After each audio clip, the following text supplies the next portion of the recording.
저는 혼자 은혜 받았는데 저만 받으면 안 되기 때문에 이 시간이 하나님의 은혜로 충만한 시간이 되기를 소망합니다. 우리 함께 인사하겠습니다. 하나님의 은혜와 평강이 가득하게 소망합니다. 사랑합니다. 축복합니다. 예수님은 광야에서 마귀에게 시험을 받으셨습니다. 그리고 이 시험 후에 예수님은 갈릴리 지역에서 본격적으로 사역을 시작하셨습니다. 예수님의 갈릴리 사역은 누가복음은 4장 14절부터 9장 50절까지 기록하고 있습니다. 예수님이 이렇게 갈릴리에서 굉장히 많은 사역들을 진행하셨습니다. 누가복음 4장 14절과 15절은 한 단어로 예수님의 사역을 정리하게 되는데요. 그 단어는 바로 가르침입니다. 우리 누가복음 4장 14절과 15절 두 절 말씀을 함께 읽겠습니다. 시작. 예수께서 성령의 능력으로 갈릴리에 돌아가시니 그 소문이 사방에 퍼졌고 친히 그 여러 회당에서 가르치심에 무사람에게 친송을 받으시더라. 이렇듯 예수님께서 하신 여러 가지 사역에서 중심을 이루는 사역, 그것은 바로 가르침, 바로 하나님의 말씀을 전하고 가르치는 것이었습니다. 예수님은 자신이 자라신 나사렛에서부터 사역을 시작하셨습니다. 그리고 오늘 본문의 장소인 가버나움으로 내려오셨습니다. 이 가버나움은 갈릴리 호수의 북서쪽에 위치해 있는 동네로 갈릴리 북부 지역의 중심지였습니다. 가버나움은 해수면보다 약 200m 아래 놓여 있었습니다. 그래서 갈릴리 어느 곳에서든지 가버나움으로 가는 것은 가버나움을 향해 내려가는 것이었습니다. 그래서 누가복음 4장 32절은 예수님이 가버나움에 내려왔다라고 기록하고 있는 것입니다. 우리 누가복음 4장 31절을 함께 읽겠습니다. 시작. 갈릴리의 가버나움 동네에 내려오사 안식일에 가르치시매. 예수님은 갈릴리 첫 사역 때 나사렛에서 그러셨던 것처럼 가버나움에서도 안식일에 회당에서 사람들을 가르치셨습니다. 이어지는 32절에서는 예수님의 가르침을 들은 사람들의 반응과 이들이 왜 이렇게 반응했는지 그 이유를 기록하고 있습니다. 우리 누가복음 4장 32절을 함께 읽겠습니다. 시작. 그들이 그 가르침에 놀라니 이는 그 말씀이 권위가 있음이러라. 그 자리에 있던 많은 사람들이 예수님의 가르침에 놀랐습니다. 예수님의 말씀이 권위가 있었기 때문입니다.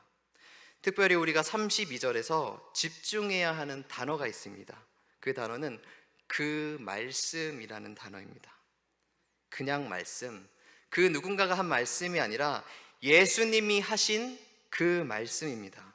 우리 누가복음 4장 32절을 다시 한번 읽겠습니다. 시작.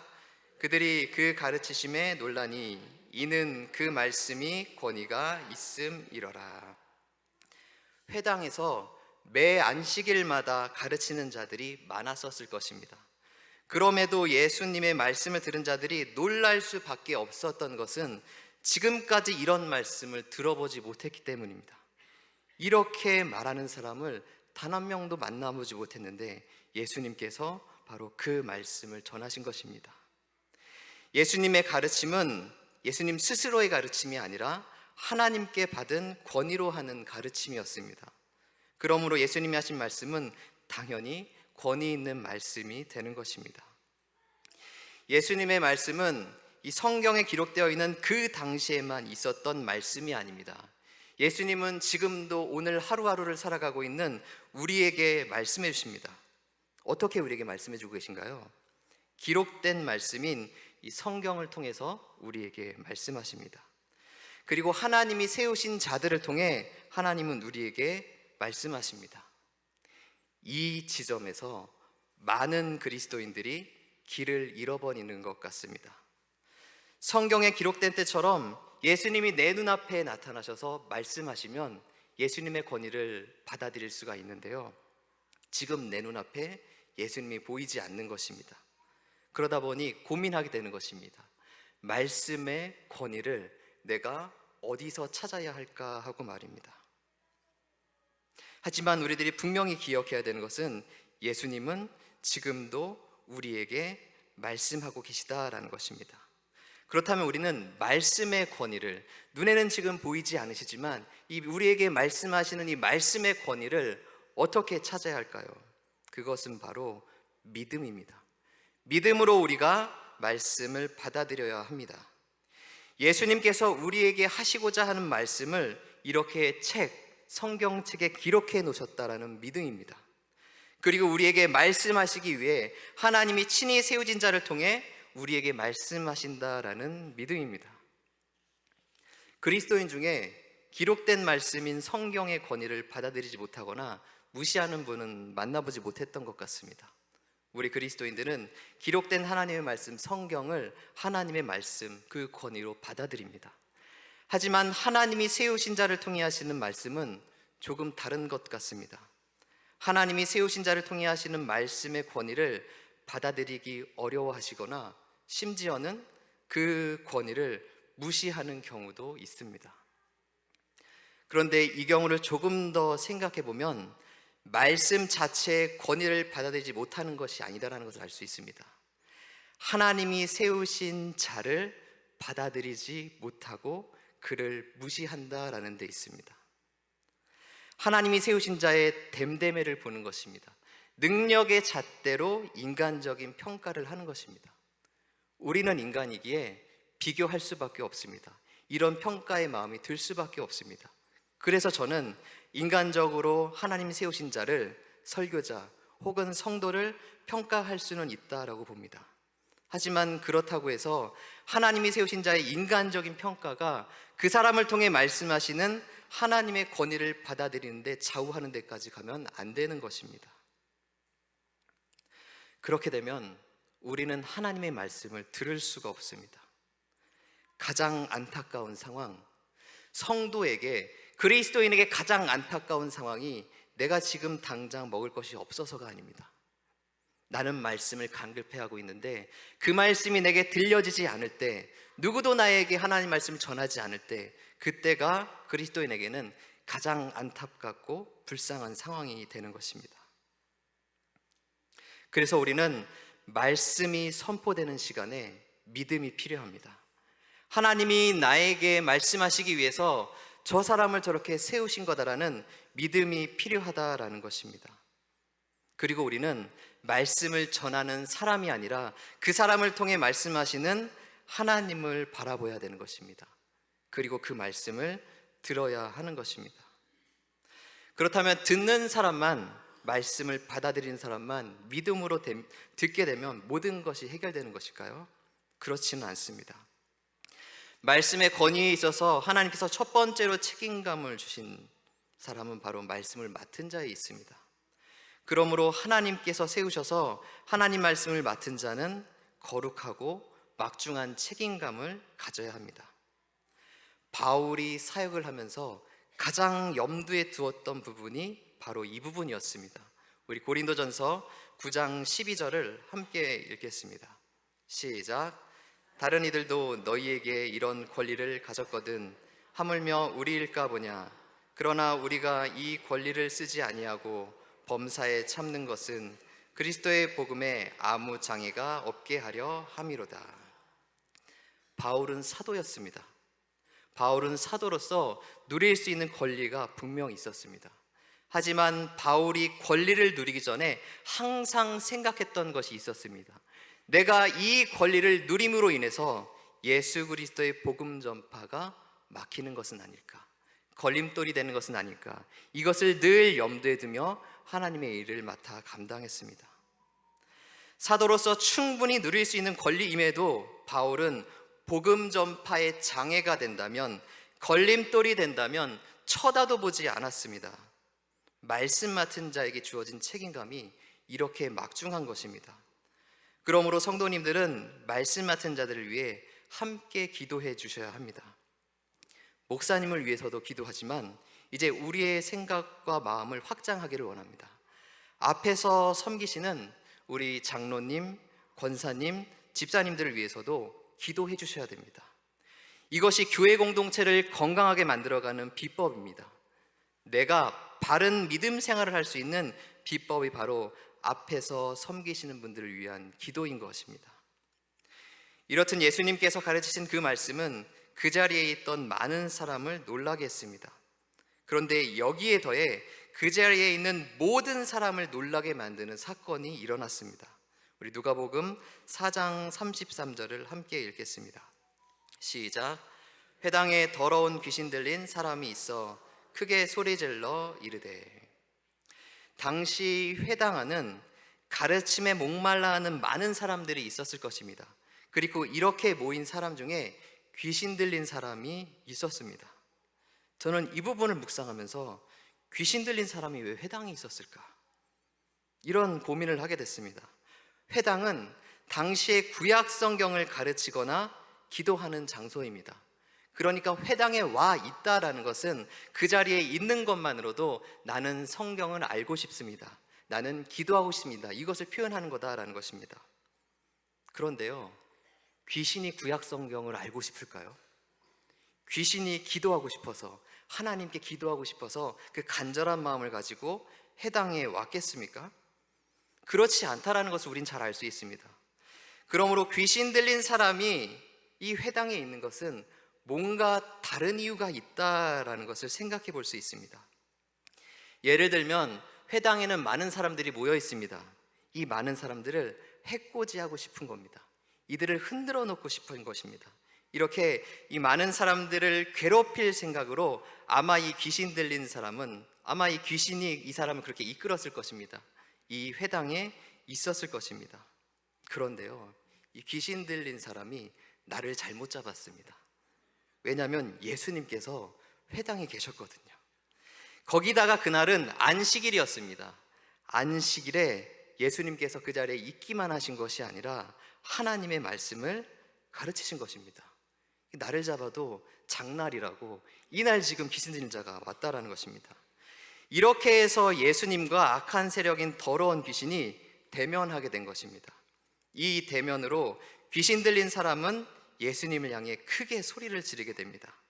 이 사람 안에 있는 귀신이 예수님 말씀에 소리를 지르며 반응하게 된 것입니다. 우리가 이 대목에서 귀신 들려서 지금 발작하는구나 이렇게 생각할 수도 있습니다. 발작은 하면서 이 사람이 하는 말을 듣게 되면 우린 놀랄 수밖에 없습니다. 이 사람은 이렇게 외쳤습니다. 그 안에 있는 귀신의 외침인 거죠. 나사렛 예수여, 당신은 하나님의 거룩한 자입니다. 이 고백을 귀신이 한 겁니다. 예수님을 대면한 후에. 우리 누가복음 4장 34절을 함께 읽겠습니다. 시작. 아, 나사렛 예수여, 우리가 당신과 무슨 상관이 있나이까? 우리를 멸하러 왔나이까? 나는 당신이 누구인 줄 아노니 하나님의 자이니다. 그 자리에 있던 어떤 사람도 예수님이 하나님의 거룩한 자, 즉 하나님이 보내신 자라는 사실을 알지 못했습니다.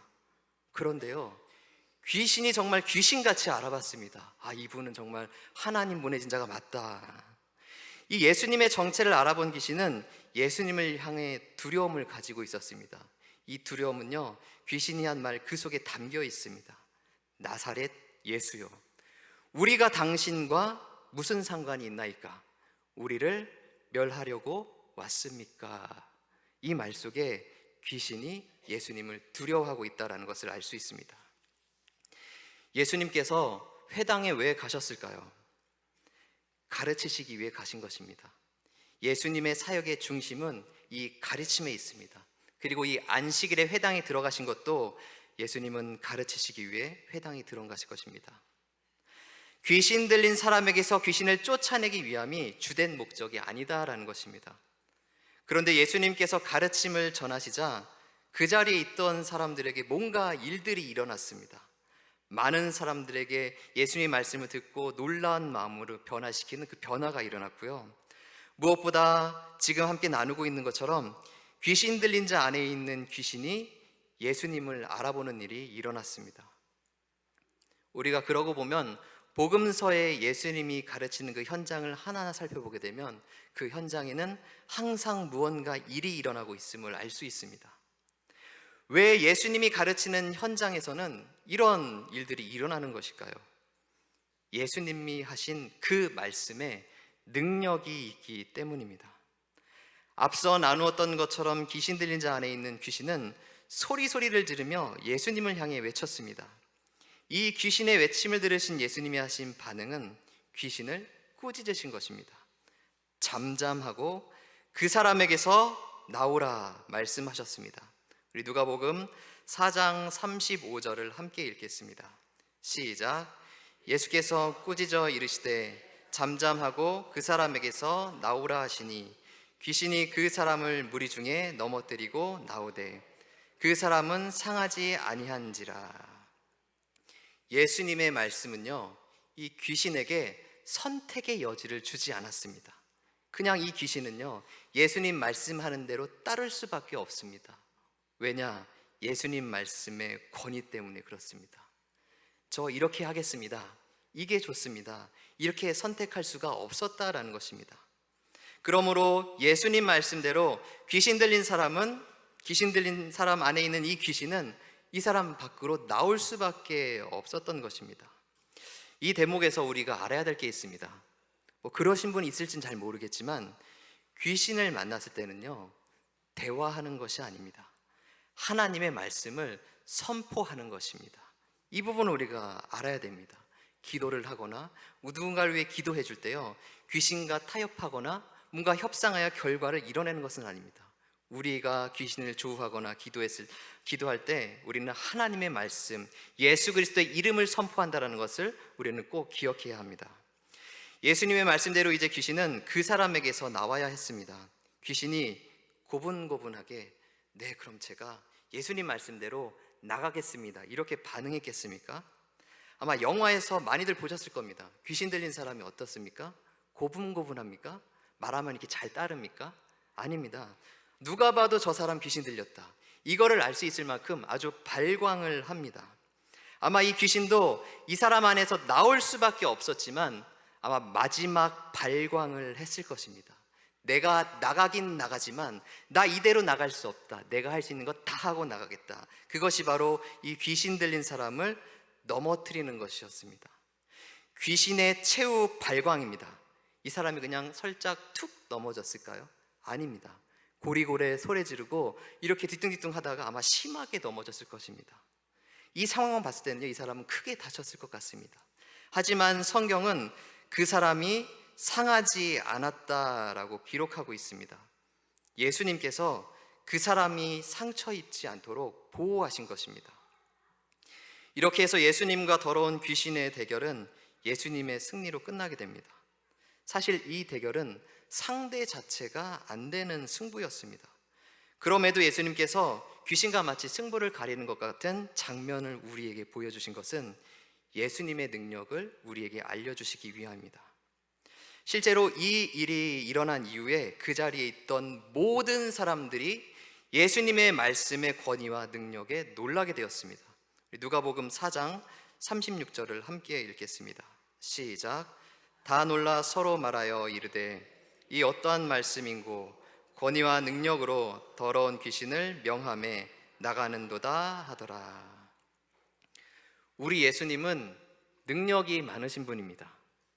사람들 중에 우리가 능력이 많은 사람도 대단하게 여기는데요, 그 사람의 능력과는 비교할 수 없는 능력, 전지전능하신 능력을 가진 분이 우리 예수님이십니다. 그 능력으로 예수님은 귀신을 완전히 제압하고 통제하셨습니다. 무엇보다 우리는 이 사실을 알아야 됩니다. 예수님이 지키기로 결정하시면 그게 귀신이 되었던 그 어떤 존재가 되었던 그 사람을 해할 수 없다라는 것을 우리는 알아야 합니다. 설교를 시작하며 예수님의 갈릴리 사역을 요약한다면 이 한 단어, 가르침으로 요약할 수 있다라고 말씀드렸습니다. 예수님의 사역 중심에 있는 것이 말씀입니다. 그냥 말씀이 아니라 권위와 능력으로 하신 그 말씀, 하나님의 말씀인 것입니다. 말씀을 전하는 자로 말씀에는 정말 능력이 있을까, 이 생각을 굉장히 많이 하게 됩니다. 수많은 말씀을 듣고 또 말씀 맡은 자로 말씀을 전했을 때 여전히 변하지 않는 분들의 모습을 보게 되면, 더디게 변하고 있는 분들의 모습을 보게 되면 스스로 저는 질문하게 됩니다. 하나님, 정말 말씀에는 능력이 있습니까? 이렇게 질문하며 기도했을 때 하나님은 제게 여러 가지 상황들과 말씀으로 응답해 주셨습니다.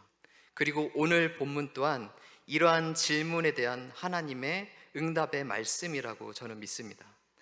하나님의 말씀은 하나님께서 말씀으로 세상을 창조하시기 전부터 지금까지 권위와 능력을 가진 말씀입니다.